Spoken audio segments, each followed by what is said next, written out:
Bienvenue les amis pour ce nouvel épisode du podcast Les Cartons du Cinéma. J'espère que vous allez bien après ces premiers épisodes pour revenir et pour relancer le podcast dans cette année, dans cette belle année 2026. Je suis toujours accompagné de mon co-animateur préféré. Comment ça va mon cher Touga ? Ça va très bien mon cher Love, je suis très heureux d'être là aujourd'hui pour parler d'un petit sujet qui me tient à cœur et en plus qui est d'actualité. On a eu un nouveau film qui est sorti d'un réalisateur, et oui, on va encore parler d'un réalisateur après Damien Chazelle. Ça va être ce nouveau réalisateur que l'on va parler, mais je vous laisse Love dire qui c'est. Oui, et nous allons parler d'un des réalisateurs qui vient de sortir un film dans ce début de mois de février qui s'appelle Aucun autre choix. C'est un film qui, pour les cinéphiles, n'est pas passé à la trappe, malgré une promotion assez catastrophique quand même. Aucun autre choix de Park Chan-wook, qui est sorti du coup ce 11 février en France. Et on a plein d'invités, on en a 4 plus précisément qu'on va pouvoir accueillir pour pouvoir parler de la carrière de ce réalisateur qui, malgré qu'il fasse partie quand même des 3-4 réalisateurs sud-coréens les plus connus, ça fait toujours plaisir de parler de lui. On avait parlé de Satoshi Kon lors de la saison 1, donc ça devient un peu une tradition de parler de ces réalisateurs qui devraient être bien plus connus selon la population occidentale. Pour nous accompagner lors de cet épisode, nous avons quelqu'un qui très souvent là, c'est carrément devenu sa maison. Comment ça va mon cher Thibaut ? Écoute, ça va bien. Si je suis là, c'est parce que c'est mon ami Bauer qui a suggéré à Touga ce thème et que ça fait longtemps que j'ai pas discuté avec mon ami Bauer. Enchanté. 007. Il a annoncé Bauer, bien évidemment Bauer qui est de retour dans la place pour cet épisode pour parler de Park Chan-wook avec nous. Comment ça va Bauer ? Ça va très bien, très très bien. Content de pouvoir parler de ce réalisateur que j'aime énormément, même s'il y a des films qui sont un petit peu en dessous, mais très très content de tous vous retrouver. Et ensuite, on a 2 personnes qu'on n'a pas eues depuis du coup 2025. On a une personne qui a été là dès le 2e épisode du podcast, donc normalement vous avez déjà assez d'indices, il est venu plein de fois. Comment ça va Chut, ça commence ? Bonsoir. Ça va. Ça fait du bien de revenir parce que c'est vrai que ça faisait plusieurs mois que j'étais pas revenu, faute de disponibilité. Et je suis très content d'être là ce soir pour parler de Park Chan-wook. Désolé, moi je vais le prononcer à la française, je ne parle pas coréen. Donc, j'ai l'habitude de le prononcer mal, alors du coup je vais m'obstiner à le prononcer mal. C'est un réalisateur que j'aime beaucoup, c'est grâce à lui que j'ai découvert le cinéma asiatique, parce que c'est le premier film asiatique que j'ai vu hors animation, c'était un de ses films à lui. Donc voilà, ça fait un moment que Park Chan-wook accompagne mes découvertes cinéma, et c'est toujours le cas aujourd'hui. Et en dernière invité, merci du coup pour cet début d'introduction sur le réalisateur qui va impacter notre soirée lors de cette petite heure entre nous. Et en dernier invité, on a bien sûr l'encyclopédie du cinéma et un des compères du podcast L'Obsession sur pellicule. Je parle bien évidemment de Julien de Amour de Ciné. Comment vas-tu et quel est ton avis sur Park Chan-wook assez rapidement en intro ? Eh bien, bonsoir, merci beaucoup. Toujours un plaisir de passer une petite tête voir les copains. Et très très heureux de venir parler de Park Chan-wook, parce que je crois, messieurs, qu'on prononce le cas à la fin. On ouvre le débat. Un réalisateur que j'aime beaucoup, un des réalisateurs les plus connus pour la Corée du Sud, mais un des meilleurs, mais pas forcément le meilleur.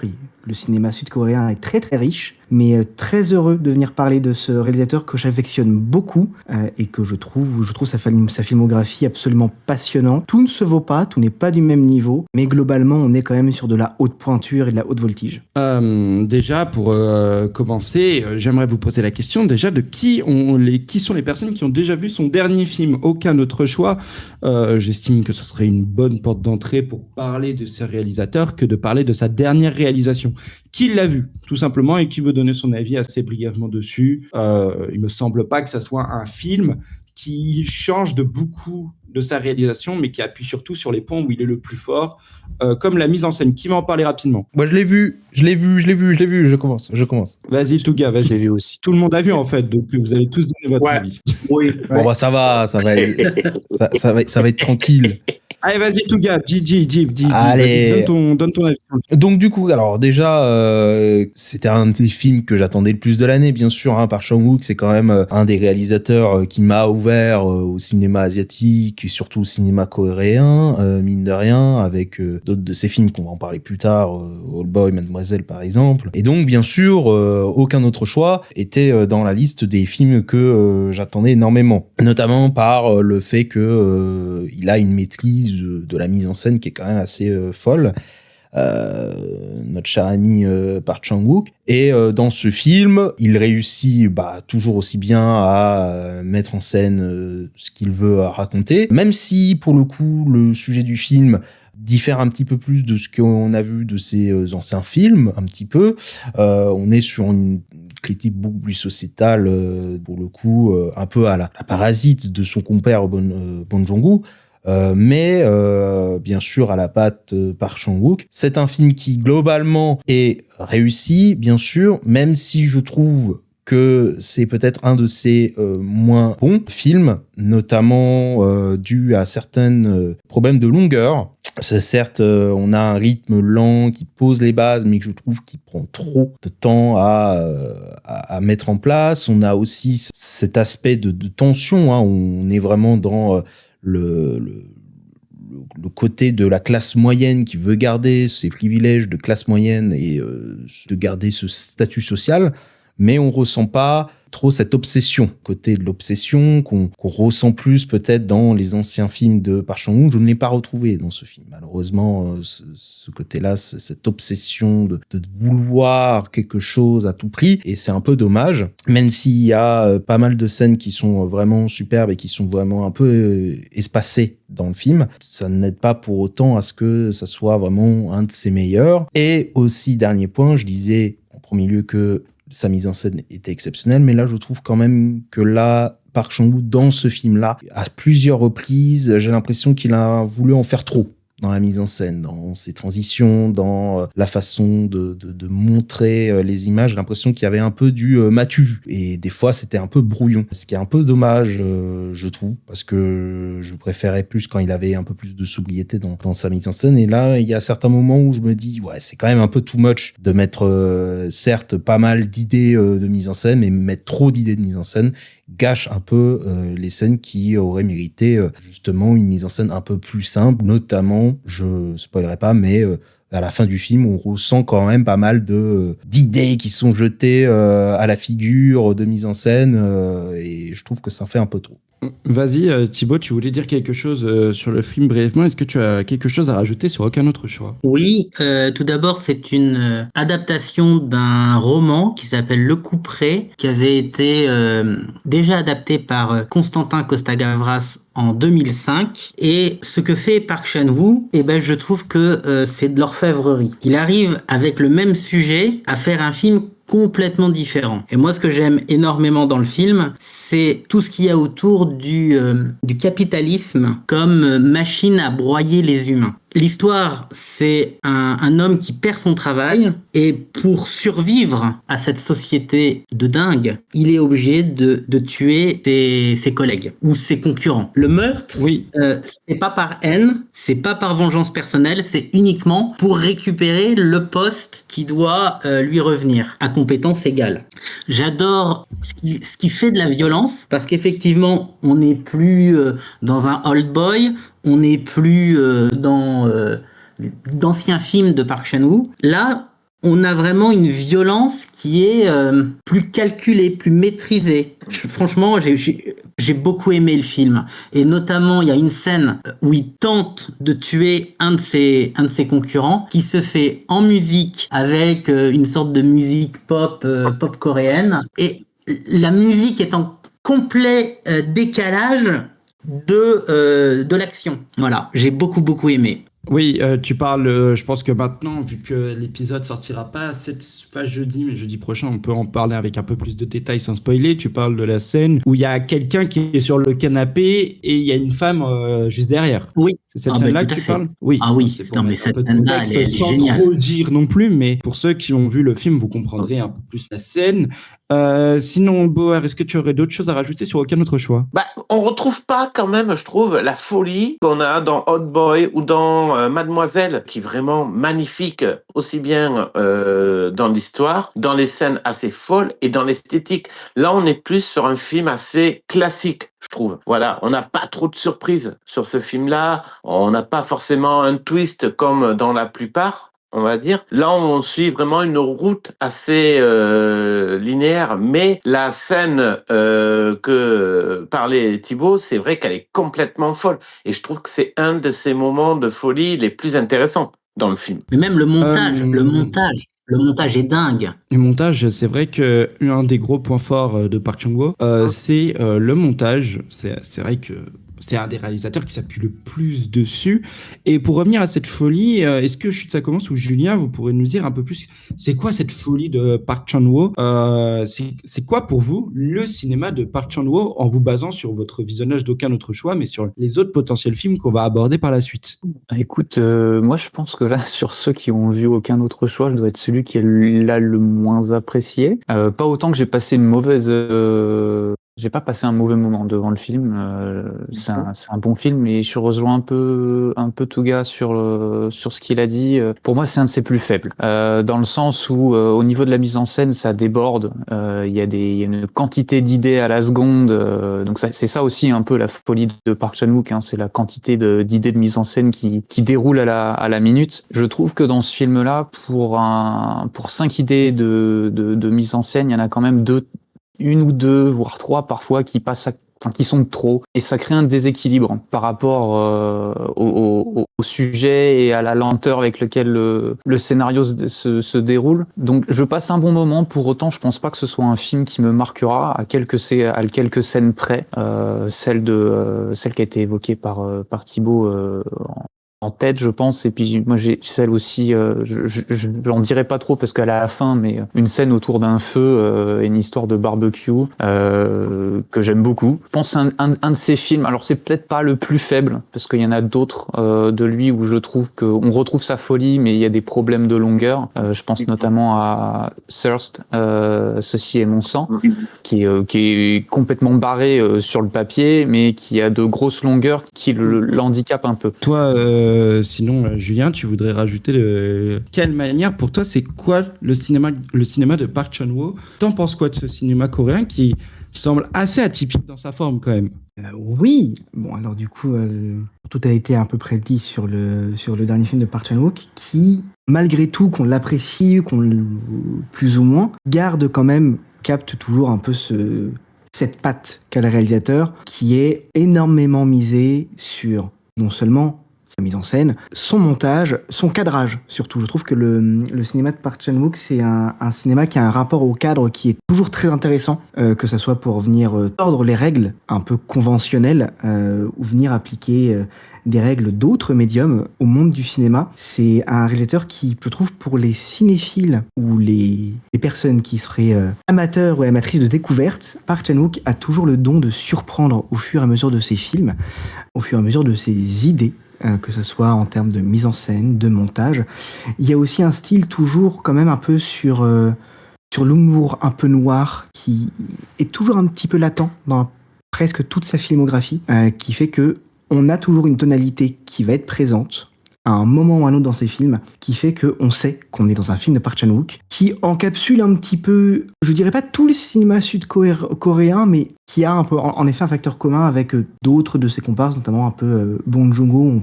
On peut y voir des similitudes, mais des thématiques qui sont quand même différentes, on va pas se mentir. Mais oui, Park Chan-wook est peut-être un virtuose, pour reprendre le terme de Thibaut, un orfèvre de la mise en scène et du cadrage, et je trouve que ça, toute personne qui veut se plonger dans le cinéma et surtout dans le rapport que le cinéma a avec son dispositif de mise en scène, Park Chan-wook est peut-être c'est un réalisateur qui est passionnant à voir, à découvrir là-dessus.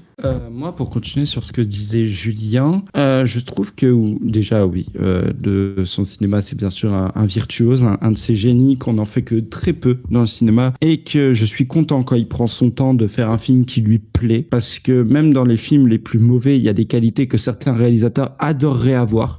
Donc ça fait quand même plaisir. Mais qu'est-ce que ça serait le film qui vous a vraiment mis la plus grosse claque dans la filmographie de Park Chan-wook pour commencer, parce que comme ça, je vous laisse l'opportunité de parler ensuite par la suite. Moi, ma plus grosse claque, je pense quand même que ça a été All Boy, je pense. C'est un peu une évidence née de voir ce personnage se détruire au fur et à mesure du temps, de devenir de vraiment ne rien s'attendre et de se prendre des claques au fur et à mesure des scènes. Et oui, je pense que littéralement la mise en scène de All Boy fait partie des plus belles mises en scène que j'ai vues de ma vie.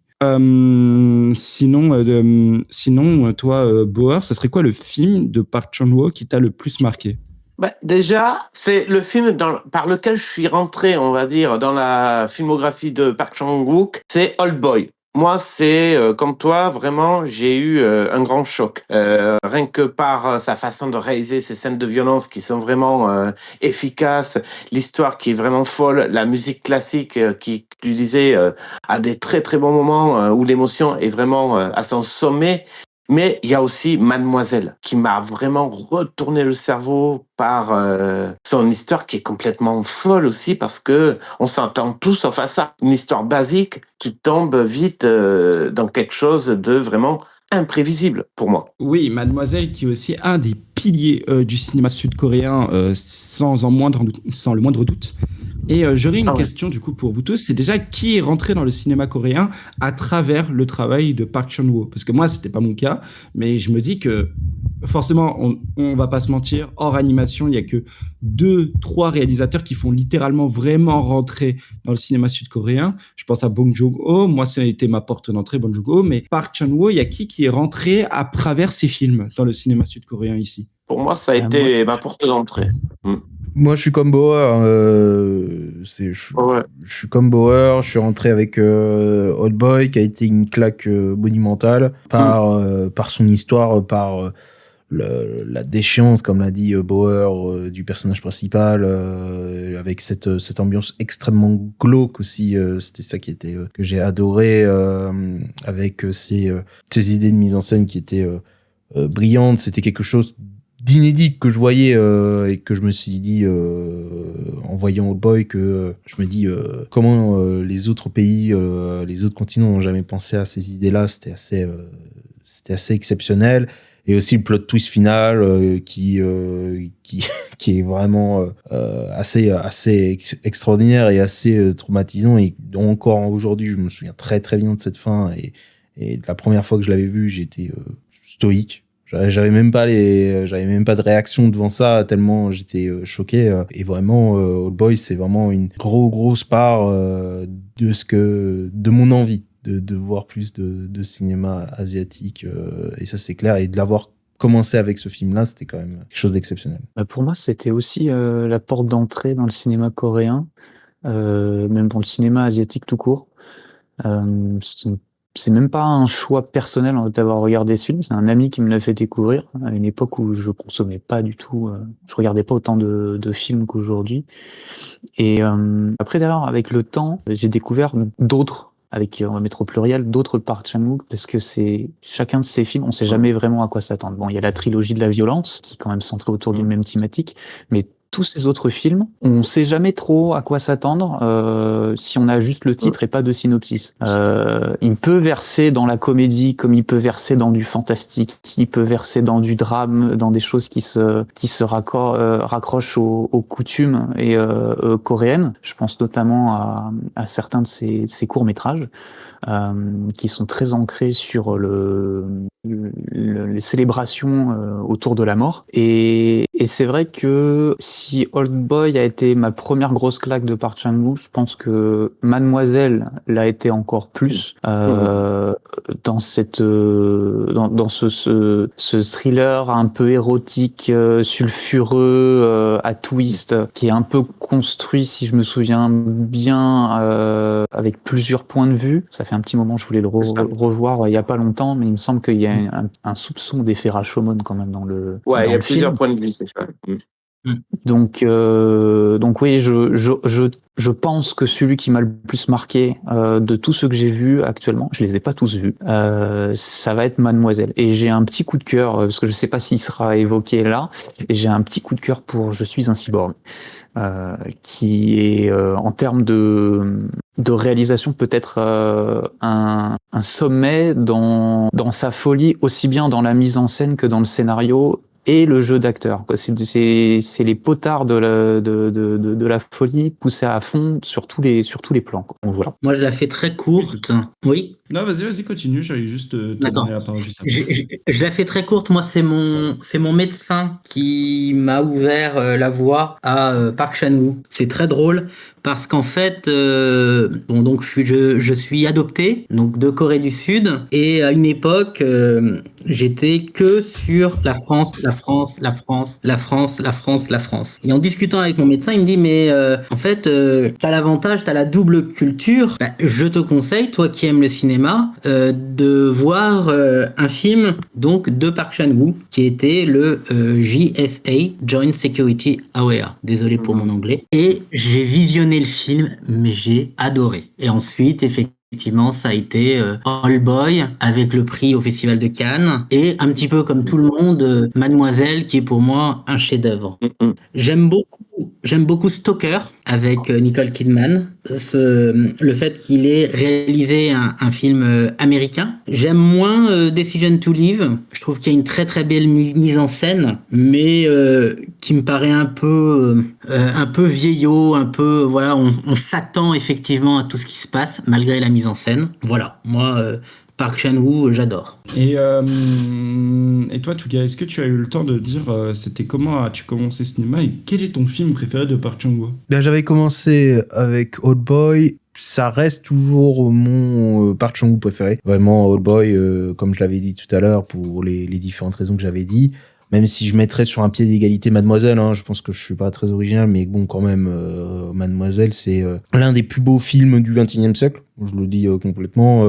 Il fait partie de mon top. Il est exceptionnel. On est sur ce qu'il a fait de mieux en termes de maîtrise de mise en scène, avec, comme on l'a dit, cette triple histoire, cette triple vision où on a à chaque fois les différents points, où à chaque fois on est captivé dessus, le temps passe, mais d'une vitesse folle, et en plus rajouter à cela et coupler à cela la beauté du film. Dans Mademoiselle, sa beauté, sa photo est tout simplement remarquable, vraiment. Mais ouais, si je devais choisir son préféré, j'ai quand même une tendance plus vers All Boy, vu que c'était ma porte d'entrée. Il y a un affect qui est plus grand avec All Boy, même si bon, Mademoiselle, c'est tout aussi excellent. D'ailleurs, Mademoiselle, c'est pas un des rares films asiatiques à être cité dans le top 100 du New York Times ou un truc comme ça, pour ce que ça vaut, hein.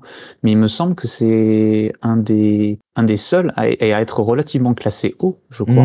Bah, Si quelqu'un peut me corriger si je dis des bêtises. Il y a Parasite, qui est le premier. Je sais plus si Mademoiselle est dedans. Mademoiselle n'est pas dedans, je crois. De souvenir, je crois que je me souvenais qu'il était pas dedans et que ça m'avait troublé. Mais Mademoiselle, des bêtises. Ce qu'il y a en commun avec son dernier film, c'est aussi adapté d'un roman de Sarah Waters.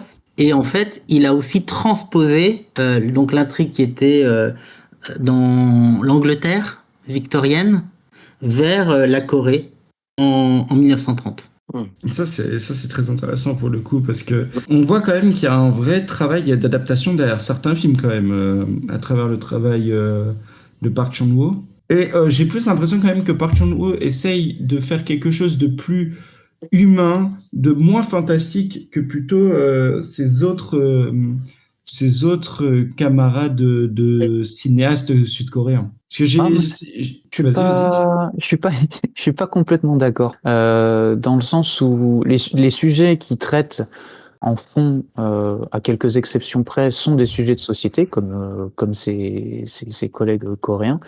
Mais là où je trouve que Bong Joon-ho ou Naong Jin s'inscrivent dans un visuel quand même assez réaliste, Park Chan-wook, lui, hésite pas à casser les codes et à proposer des visuels qui sortent, qui paraissent complètement déconnecté de la réalité, avec des fonds numériques qu'on voit à des kilomètres, que c'est pas réel. Je pense notamment, on parlait au début sur Aucun autre choix, les scènes au début où il est en famille dans le jardin, le coucher de soleil qu'il y a derrière est faux.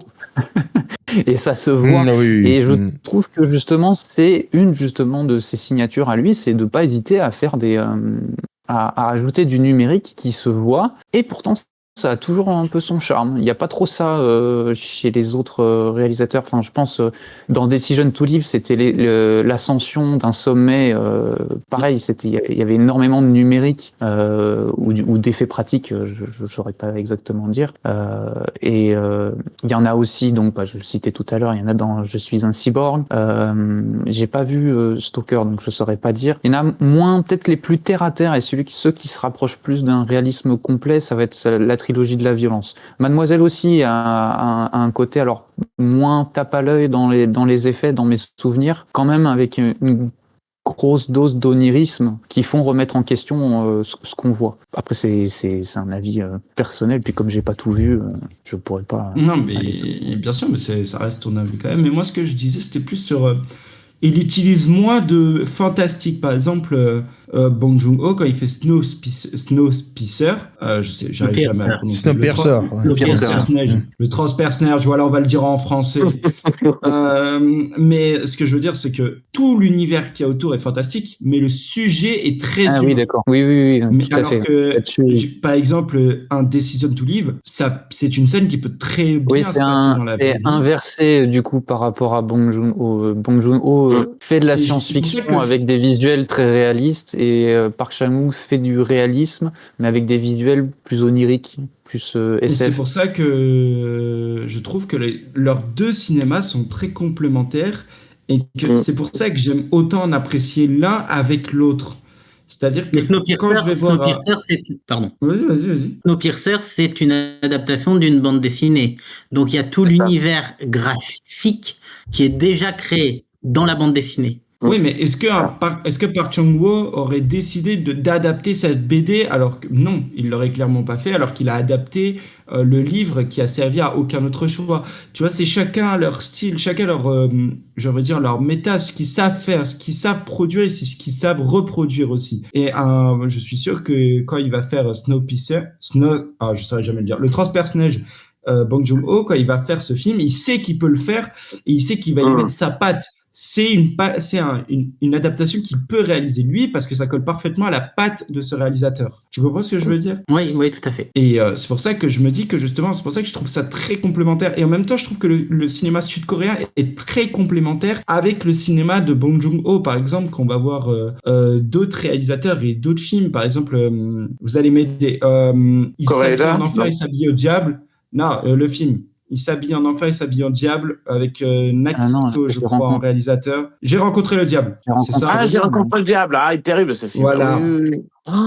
Qui est un film Incroyable. aussi là, qui est très humaniste, qui aurait pu très bien être réalisé par Park Chan-wook. En termes de réalisation, je trouve qu'il a beaucoup de points communs, et je pense même que Park Chan-wook a été très utile, a été vraiment une inspiration pour ce film. Aussi, cette réalisation-là colle parfaitement en complémentarité avec Bong Joon-ho. Donc, c'est pour ça que je trouve que c'est un réalisateur, Park Chan-wook, qui, justement, il a vraiment été une inspiration, je pense, que pour tout un cinéma sud-coréen. Et c'est la base de beaucoup de réalisateurs qui, aujourd'hui, vont nous sortir des très grands films, et je pense encore pendant les prochaines décennies, car je pense que le cinéma sud-coréen fera partie, sans aucun doute, des plus grands cinémas dans les prochaines décennies, voire les prochaines années. Hein. Faut pas attendre autant de temps. Ça a été un précurseur, on va dire, un petit peu. Ça a ouvert un petit peu la voie, un petit peu à ce genre de film, et puis que nous, en tant qu'Européens, on découvre ces films-là qui étaient forcément pas assez mis en avant, on va dire. Grâce aux festivals, surtout. Voilà. C'est les festivals qui les ont vraiment bien mis en avant, je trouve, moi, ces films. On va pas se mentir, on parle clairement d'un point de vue purement occidental. Il y a aussi ce point de vue-là à prendre, c'est-à-dire que je suis sûr qu'on demande à un Sud-Coréen à l'heure actuelle, il pourrait nous citer 34 films qui seraient pareils que ceux de Park Chan-wook, mais Park Chan-wook et Bong Joon-ho sont les deux réalisateurs sud-coréens qui ont laissé une vraie porte ouverte avec leur nom. Je dis bien leur nom, je ne parle pas d'un film seulement, mais bien du nom de ce réalisateur, pour lancer la Corée du Sud dans les pays occidentaux. Donc, Hmm. nous, on Mais il y a va même, parler de ce comment ça là s'appelle et... Mais Pardon, vas-y, Vas-y. continue. Decision to Il y a même, Live. il y a deux sœurs Ah, de j'allais... Kim Jong-un aussi, qui est impressionnant aussi. Voilà.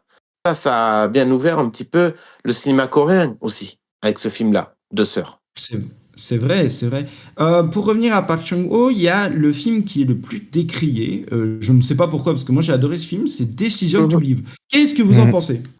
C'est un film assez classique, on va dire, celui-là. Il n'y a pas la folie, on va dire, des autres.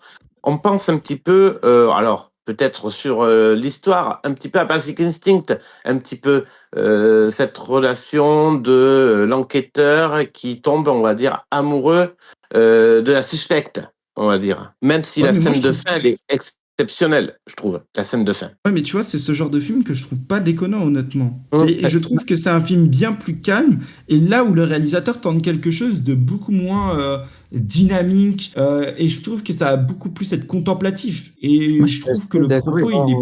je suis assez Vas-y, d'accord dis-nous. je suis assez d'accord avec Bauer sur le fait que c'est pas. Moi, je trouve que depuis Mademoiselle, Park Chan-wook s'est un peu calmé, pas Il s'est forcément sur les assagi. idées de mise en scène, hein, mais c'est un peu assagi sur la façon dont il développe ses histoires, par rapport à des films comme JSA, qui est un de ses premiers, le troisième. Le premier à être vraiment connu du réalisateur, en tout cas, par rapport à la trilogie de la violence. JSC, c'est son troisième, tu as raison, c'est son troisième, je voulais te confirmer. Par rapport à la trilogie de la violence. Et après, derrière, je crois que le plus connu qui est sorti après la trilogie de la violence, c'est Mademoiselle. Donc, Oui. tous ceux qui sont sortis entre, qu'on les aime ou qu'on les aime pas, sont moins connus. First, et il je est trouve assez que connu quand même. First, quand même. Ouais, pas du grand Il est public. connu quand même un petit peu. Oui, il est connu, mais pas du grand public. C'est ça que je veux dire. C'est que dans le milieu cinéphile, je pense que oui, les gens identifient le film. Mais sur du grand public, là où on parle d'un Old Boy, les gens ont probablement déjà entendu parler avec l'original ou l'affreux remake américain. Est-ce qu'on peut rappeler que Spike Lee a réalisé ce film de merde? Non, il n'y a pas besoin de s'en souvenir de ça, s'il te plaît, on peut passer à autre chose. Non, mais il a fait tellement de chefs-d'œuvre, ce mec, qu'on peut rappeler quand même. Mais ça arrive à tout le monde de s'égarer. Donc, je trouve que depuis Mademoiselle, oui, il s'est assagi. Et Decision to Live est un film que j'ai beaucoup aimé à sa sortie. Mais c'est vrai que je serais malhonnête si je disais qu'aujourd'hui, je m'en souviens super bien. Donc, mis à part la scène avec en haut de la montagne, etc., j'ai quelques flashs de scènes, et puis surtout, comme disait Bauer, la scène finale, qui me hante encore aujourd'hui, qui est probablement la scène la plus belle du film. Et c'est pour ça que je me rappelle de Decision to Live. Mais voilà, pour le reste, il m'est pas resté imprimé sur les rétines. Mais on retrouve quasiment pas tout à fait, mais un petit peu la même scène. Dans First, la fin, ça finit aussi sur la plage et tout ça. Un petit peu pareil que Decision to Live. On voit un petit rapprochement, on va dire. Ouais, après, peut-être que je trouve Decision to Live un peu plus équilibré que Thirst. Thirst, il y a vraiment des grosses longueurs dedans. Et Decision to Live est un peu plus équilibré vis-à-vis de ça. Bon, après, c'est un avis personnel. Après, il fait pas 2h20, on va dire, Decision to Live. Il fait 2h, je crois, dans mes souvenirs, celui-là. Que Thirst, ça met, je trouve, beaucoup de temps à se mettre vraiment, vraiment, vraiment en place. Et c'est dommage. Decision to Live, on est quand même sur 2h20. Non, c'est la même chose. 2h20, ah ouais 139 minutes selon Letterboxd. 139 minutes. Il est plus long que Thirst, du coup. Voilà. J'ai le chiffre devant les yeux. Après, ce que je dirais... c'est les applications qui mentent, hein, si c'est le cas. Mais... et voilà,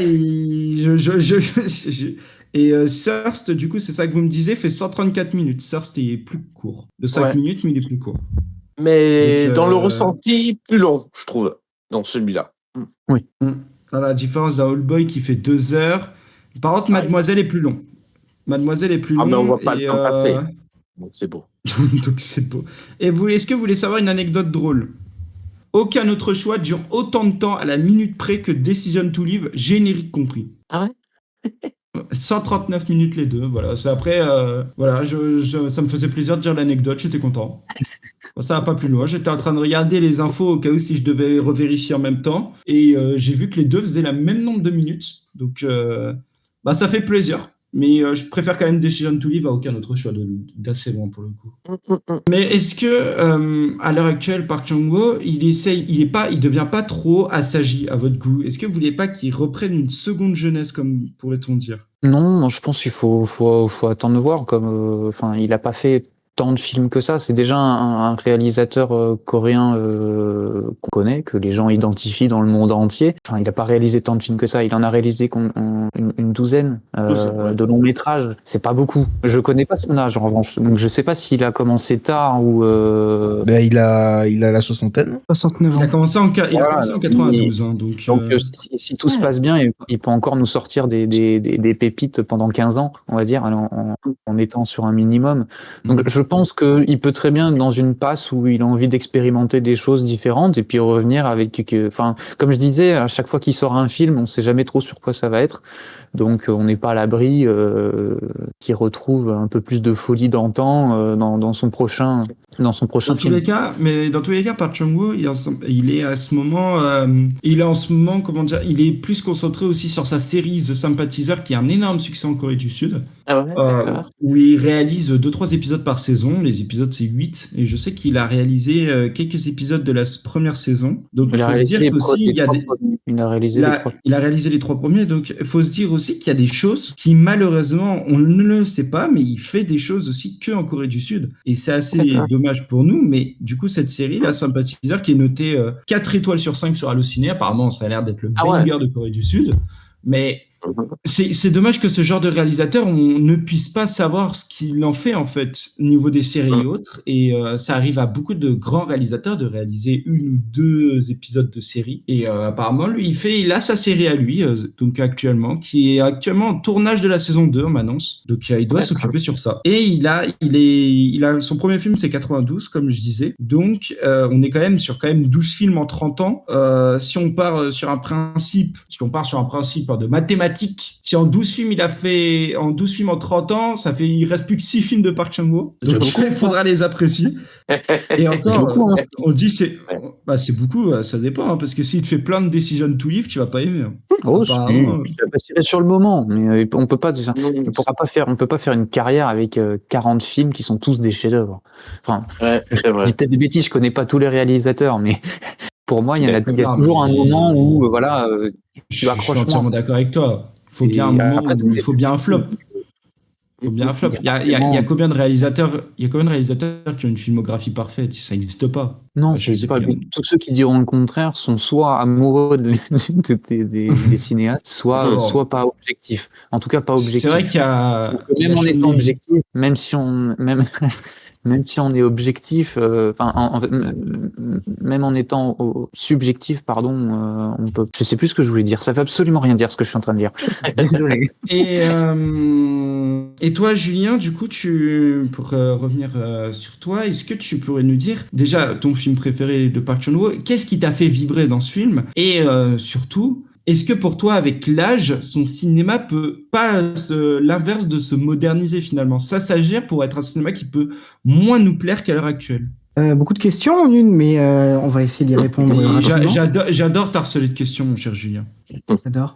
Mon film préféré de Park Chan-wook, il a été dit un certain nombre de fois, mais donc du coup je vais être hyper original. C'est Mademoiselle, que je trouve être son chef-d'œuvre, son bijou. Mais vous en avez tellement bien parlé, mais c'est triple point de vue, un chef-d'œuvre de mise en scène, c'est d'une fluidité, ça tend vers le gothique et en même temps c'est vénéneux, c'est aussi très sensuel. Je le dévore, mais absolument quand je veux. Je trouve que c'est un véritable régal. Et alors oui, on va être plutôt d'accord, c'est qu'après Mademoiselle, il y a une bascule dans son cinéma qui est pas spécialement déplaisante. Je trouve que par exemple Decision to Live est plutôt intéressant. C'est peut-être son film que je trouve le plus hermétique, en tout cas de ceux que j'ai pu voir, où il est appréciable. J'aime beaucoup sa maîtrise plus formelle, plus ça s'agit. Ouais, clairement. C'est pas spécialement un mal non plus, parce que ça veut dire que du coup le réalisateur se questionne aussi sur sa mise en scène, son rapport aussi à comment il appréhende une œuvre. Donc c'est-à-dire que c'est bête, mais c'est-à-dire que c'est potentiellement aussi un metteur en scène qui réfléchit sur ses envies de cinéma, qui évolue, ce qui est normal. Je pense que c'est un film qui se revoit. Parce que oui, c'est pareil, j'ai beaucoup aimé découvrir Decision to Live, mais assez rapidement, c'est un film à l'instar de d'autres de ces longs métrages qui s'efface assez rapidement parce que je trouve qu'il est plus complexe à appréhender, à digérer, mais ça veut pas forcément dire qu'il en est plus mauvais ou plus mineur, bien au contraire, je pense que c'est peut-être un renouveau. Et c'est peut-être celui-ci, moi je pense, le film de la bascule pour Park Chan-wook, et qu'on l'a peut-être juste un petit peu loupé, mais qui mérite très clairement un revisionnage, là où aucun autre choix revient plus sur, j'irais même tendance à prendre, une boulimie un peu de mise en scène et de montage. Est-ce qu'il n'y en a pas un peu trop dans ce film? Est-ce qu'il n'y a pas un peu trop d'idées? Est-ce qu'il n'y a pas un peu trop de superposition de transition, d'effet de montage, de jouer avec son rapport au cadre? Ouais, très clairement. Il y a peut-être un trop-plein, mais après, est-ce qu'il y a un trop-plein avec Park Chan-wook? Je ne pense pas. Mais il y a en tout cas à nouveau une volonté quand même de jouer encore un petit peu avec son dispositif scénique. Donc est-ce qu'il s'agit vraiment? La question se pose parce que du coup, quand on compare Decision to Live et aucun autre choix, il n'y a pas grand chose qui se répond, dans le sens où on avait un réalisateur qui commençait à se poser beaucoup plus, qui maîtrisait très très bien son dispositif formel dans Decision to Live, et là on a un petit peu tendance à vouloir à nouveau revenir un peu à son esprit, peut-être pas de chien fou, mais d'expérimental quasi boulimique, de je veux tester, je veux encore m'amuser, oh tiens, je crois qu'il a eu 40 000 idées à un moment, il s'est dit hey, je vais toutes les faire. Donc il a encore des choses à nous montrer. Va y avoir de l'évolution, ça se voit. Et de toute façon, tout le cinéma de Park Chan-wook, quasiment, a toujours été un cinéma rempli de surprises. Mais est-ce que on va s'assagir ou revenir par exemple, à des thématiques ou à une mise en scène plus proche de la trilogie de la vengeance? Je suis pas sûr, par contre, qu'ils reviennent à ces premiers amours-là. Mais il peut nous surprendre. Mais je pense qu'on est plus dans explorer un petit peu un entre-deux. Ouais, je suis assez d'accord avec toi sur l'idée de la boulimie. J'aime bien le boulimie l'idée de mise en scène. Pour le côté assagir, c'est pas tant sur la mise en scène et sa folie, c'est plus sur l'intensité de l'histoire. Je trouve que sur ces histoires, il y avait possibilité de s'emballer un peu plus. C'est peut-être là-dessus que je trouve qu'il s'assagit un peu. Après, derrière, est-ce que c'est une mauvaise chose? Pas forcément. Hein. On verra comment sont ces prochains longs métrages. Mais s'assagir n'est pas un défaut en soi. C'est peut-être justement comme tu le dis, effectivement, il y a peut-être besoin de revisionnage pour s'approprier ce nouveau Park Chan-wook et l'apprécier tout autant qu'on peut maintenant apprécier la trilogie de la vengeance ou ses anciens films. Effectivement, comme tu dis, c'est peut-être comme un bon vin, plus on attend, plus ils sont bons. Mais ouais, mais je suis assez d'accord sur la partie un peu récit, surtout sur Decision to Live, parce qu'à la limite, aucun autre choix, c'est un peu compliqué il y insuffle quand même un petit peu sa patte autant que possible, mais après il y a quand même un matériel de base et on est toujours sur le dilemme de adapter, c'est trahir, et jusqu'où tu places le curseur. Mais sur Decision to Live, en effet, on est sur quelque chose qui est, je trouve, beaucoup plus intérieur, beaucoup plus calme, beaucoup plus posé, où au final on est sur le piège un peu, le piège du désir. Il y a beaucoup d'inspiration, je trouve aussi un peu assez Hitchcockienne dans ce film-là. Mais oui, on est beaucoup moins exubérant que par le passé, et je trouve que c'est pas spécialement un mal, parce que ça marche plutôt bien dans Decision to Live. Moi, c'est un film que j'avais plutôt bien apprécié. C'est peut-être pas un de ses plus grands, mais je pense que c'est peut-être un de ses plus injustement boudés. Donc à tous ceux qui décrient Decision to Live, je vous conseille vivement de le revoir. Parce que peut-être que vous avez tort, en fait, c'est tout. Nous sommes les défenseurs de Decision to Live avec Julien. On n'a pas tort, je vais vous dire. On n'a pas tort parce que je l'ai revu récemment et ben ça passe toujours pas. C'est-à-dire que moi je vois énormément de limites au film. Il est moins intense que ses œuvres, disons, plus radicales. Il y a un rythme qui est assez lent, qui peut effectivement dérouter la personne visionnant le film. Et je trouve que parfois, il y a moins d'émotions. Par exemple, sur Mademoiselle, j'ai été hyper ému. J'ai trouvé ça beau. J'ai versé ma larme. Bon, Julien dira que je verse toujours ma larme. Mais bon, ça, on va pas l'écouter. T'as pas besoin de demander à Julien, moi je peux le dire, hein, tu verses toujours une larme. Voilà. Ah, putain, c'est dingue ça, c'est dingue. C'est La dingue. vérité triomphe toujours. Mais non, la vérité triomphe toujours, c'est quoi ça? Donc, non, mais ce que je veux dire, c'est que sur le dernier film, j'ai lu le bouquin et il a rajouté déjà beaucoup de choses. L'histoire des chiens, ça y était pas dans le bouquin. Et je trouve que tout le passage avec les chiens, ça permet de solidifier la famille. Ok, oui. Ça permet de faire des piliers qu'il n'y avait pas dans le livre. Il y a plein de choses qui n'étaient pas dans le livre et qu'il a amené. Donc moi, je vois très bien ce qu'il a amené dans le récit, je veux dire. Parce que plus en phase, avec la culture asiatique que la culture européenne.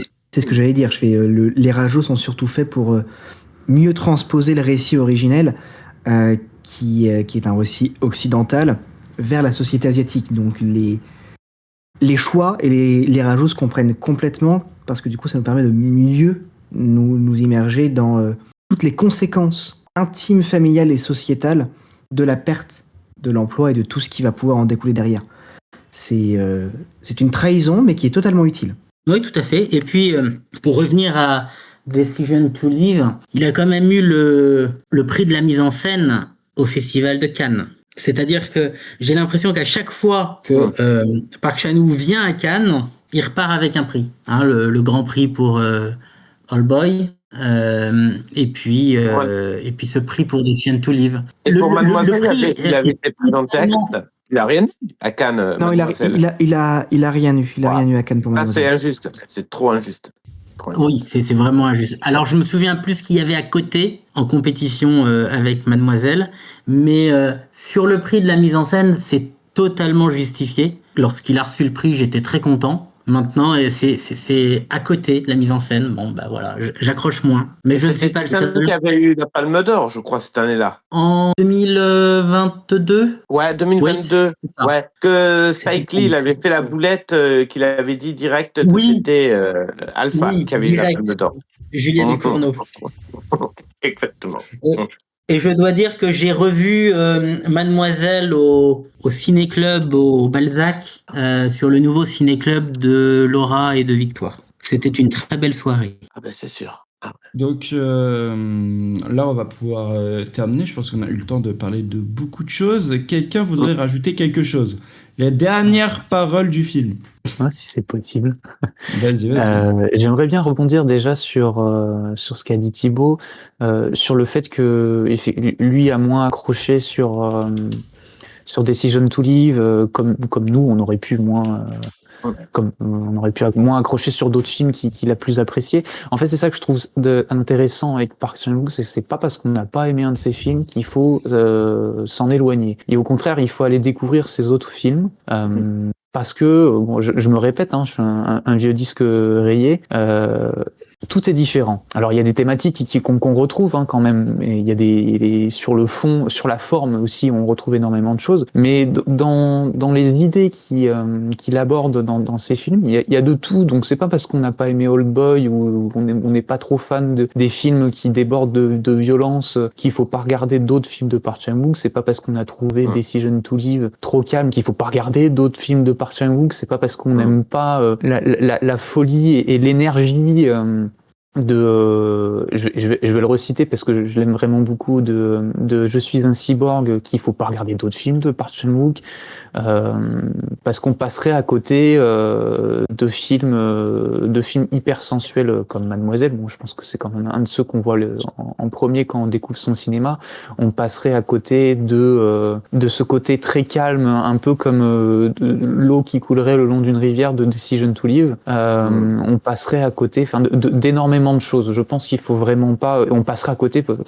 Il est moins connu du grand public, j'ai quand même l'impression, parce que beaucoup de gens l'ont pas vu, mais JSA est un immense film politique sur une guerre sur la guerre entre la Corée du Sud et la Corée du Nord, qui dure depuis quand même un petit moment maintenant, et qui est absolument génial. Je crois pas, j'ai à ma connaissance pas d'autres films en tête qui traitent de ce conflit-là et avec autant de justesse. Du moins, en tout cas, c'est une justesse que je ressens personnellement. Donc ça, c'était le premier point.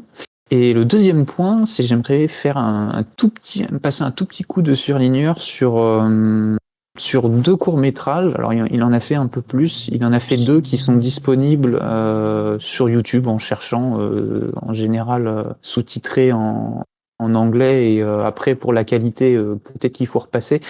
Mais je vous invite à découvrir Night Fishing et Life is But a Dream, qui ont été tournés au téléphone, si je ne me dis pas, sur iPhone ou autre, et qui concentrent beaucoup des amours de Park Chan-wook pour la mise en scène et pour traiter les sujets de société et culturels de son pays. Voilà, c'était les 2 choses que je voulais rajouter pour la fin. Oui. Et du coup, est-ce que quelqu'un d'autre voudrait rajouter sur notre réalisateur sud-coréen de cet épisode? Oui. Moi, j'aimerais Thibaut, dernière parole. Oui, dernière parole. Je trouve que c'est l'un des réalisateurs qui filme mieux le désir qui est en fait dans presque tous ses films, que ce soit un désir interdit, un désir d'émancipation, un désir morbide ou un désir mélancolique. Et j'adore comment il filme les figures féminines. Voilà. Oui, tu as raison. Pour revenir sur Decision to Live et Mademoiselle, du coup, parce que c'est vraiment ces 2 personnages féminins que je me souviens le mieux, c'est vrai que ça, y a pas à dire. C'est clairement dessus, quoi. Mais du coup, je pense que là, on en est à tous. Est-ce que Julien, tu voudrais finir, rajouter un dernier truc? Non, parce que je crois que tout a été si joliment dit, mais ne pas s'arrêter à un film de Park Chan-wook, je crois que c'est vraiment la leçon qu'il faut retenir. Sa filmographie, c'est vraiment un univers qui fourmille de thématiques, d'idées, de registres. Donc, si on peut être décontenancé des fois par les propositions, ne vous arrêtez pas là. Allez voir d'autres de ces films. Soyez curieux, comme dirait Thibaut. Mais c'est hyper important. C'est une superbe fenêtre sur la multitude du cinéma. C'est un réalisateur qui est varié, qui saura à peu près répondre à toutes vos envies si vous choisissez le bon film. Selon votre mood, il y aura toujours un Park Chan-wook qui saura vous satisfaire, et je crois que ça, c'est juste magnifique. Donc allez-y, vous allez forcément vous régaler, et au pire du pire, si vous êtes un peu déçu, dites-vous que vous avez juste fait un mauvais choix et prenez-en un autre, ça ira beaucoup mieux. Ou que c'est de la faute de Julien. Voilà, n'hésite pas. Ouais, allez, voilà, très bien. En théorie, normalement, t'es assez sécu. Il y a quand même pas mal de films. Normalement, il y en a au moins un qui plaît. Tu vas être tranquille. Mais voilà. Très content de vous avoir tous accueillis pour ce petit épisode sur Park Chan-wook. On est déjà en retard sur l'heure du programme. Les téléspectateurs s'en foutent. Mais nous, c'est important parce que c'est la merde sinon. Voilà. C'est-à-dire qu'on a été trop bavard, mais tant mieux, parce qu'au moins, c'est-à-dire que les gens ont kiffé. J'ai été très heureux d'être à vos côtés pour cet épisode. Je pense qu'on a dit tellement de choses sur ce réalisateur sud-coréen qui est devenu iconique déjà et qui deviendra mythique avec les années. Je laisse la dernière parole à Touga, et je remercie Touga du futur pour le montage tel boss, et on remercie Chut ça commence, Julien, Bauer et Thibaut pour cet épisode. On vous remercie énormément de votre participation encore. Et à toi, Touga. Merci beaucoup les gars, bien sûr à nos invités d'être venus vraiment pour parler de Park Chan-wook, c'était super, l'épisode était vraiment génial.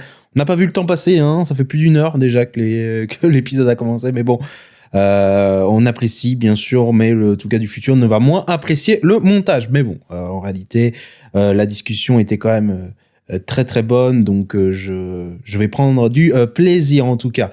N'oubliez pas, bien évidemment, nos chers auditeurs, que le podcast est bien évidemment disponible sur toutes les plateformes d'écoute, que ce soit Spotify, Deezer, Apple Podcasts et aussi YouTube maintenant. Et oui, maintenant les épisodes sont aussi disponibles sur YouTube. C'est la petite nouveauté sur ma chaîne Ciné Touga. Voilà, vous aurez les épisodes. Ça a commencé déjà depuis un bon mois maintenant que les épisodes ont été mis. Ça vient en même temps que les nouveaux épisodes. Maintenant, voilà, vous avez une nouvelle plateforme où vous pouvez y aller.